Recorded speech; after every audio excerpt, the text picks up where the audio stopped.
بسم اللہ الرحمن الرحیم۔ السلام علیکم، آپ دیکھ رہے ہیں میرا یوٹیوب چینل وید ارشد خان۔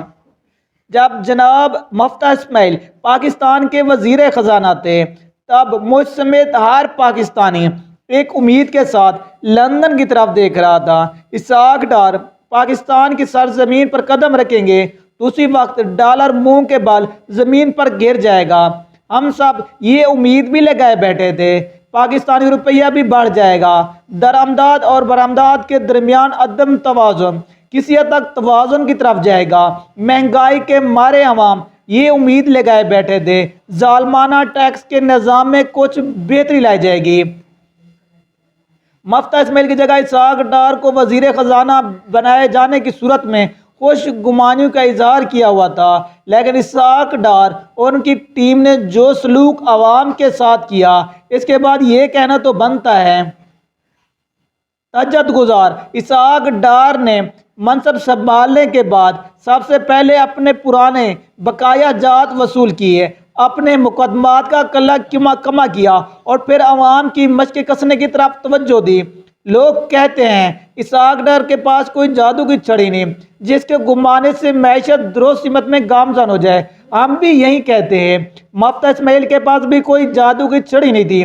جب وہ قیمتوں میں اضافے کی بات کرتے تھے تو مسلم لیگ کی قیادت کی طرف سے ٹویٹ آتے تھے یہ اضافہ واپس لیا جائے۔ جب مفتاح اسماعیل ٹیکس لگاتے تھے تو مسلم لیگ کے لندن میں بیٹھے ہوئے قید کبھی تو اجلاس چھوڑ کر چلے جاتے اور کبھی غصے سے لال پیلے ہو جاتے تھے۔ اب ان کے چہیتے اسحاق ڈار کے تباہ کن اقدامات کے بعد نہ تو لندن سے اجلاس چھوڑ کر جانے کی خبریں آئی ہیں اور نہ ہی وزیر اعظم ہاؤس میں تشریف فرما مسلم لیگ کے صدر کی جانب سے غصے کے اظہار کی خبر آتی ہے۔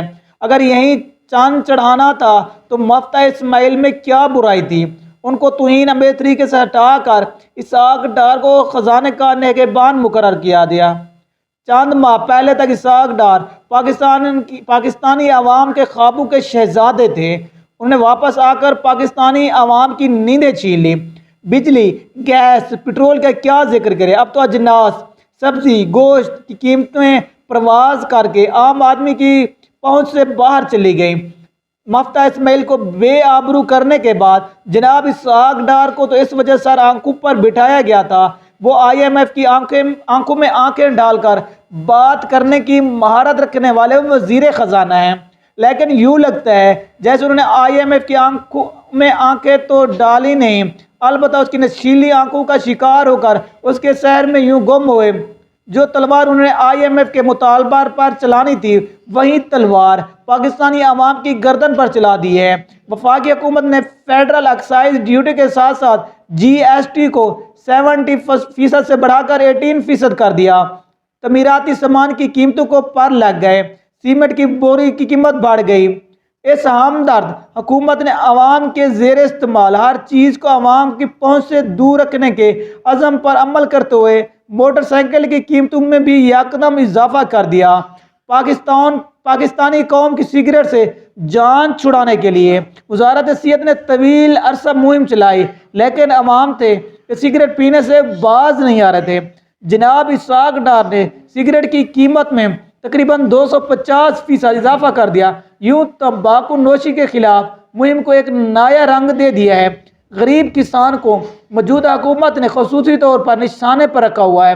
ڈیزل اور پیٹرول کی قیمت میں ہوش شربہ اضافہ کے بعد اب پاشی کس قدر متاثر ہوگی اس کا اندازہ تو ذمہ دار ہی کر سکتا ہے۔ کھاد کی قیمتوں میں اضافے کے بعد فصلوں کی پیداوار کس قدر متاثر ہوگی یہ تو آنے والا ہی وقت بتائے گا۔ پاکستان پہلے ہی جس غذائی بحران کی طرف جا رہا ہے وہ کسی ذی شعور شخص سے مخفی نہیں۔ ان حالات میں کسانوں اور زرعی شعبے کے ساتھ یہ ناروا سلوک ہر لحاظ سے قابل مذمت ہے۔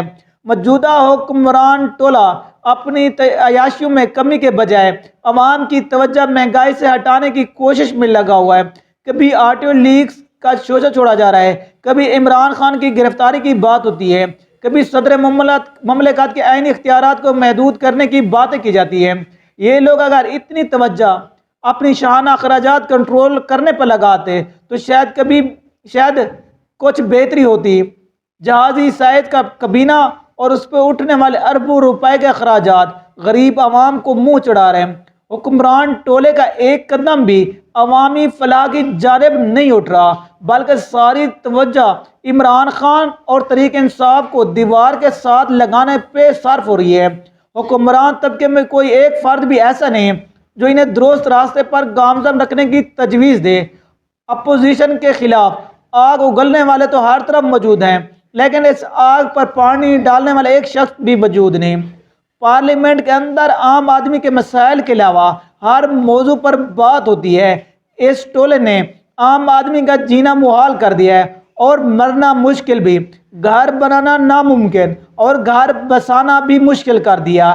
اب عوام کو اپنے حقوق کے لیے خود ہی میدان میں اترنا پڑے گا اور ووٹ کی طاقت سے سیاست کے پٹے ہوئے موروں کو انجام آشنا کرنا ہوگا۔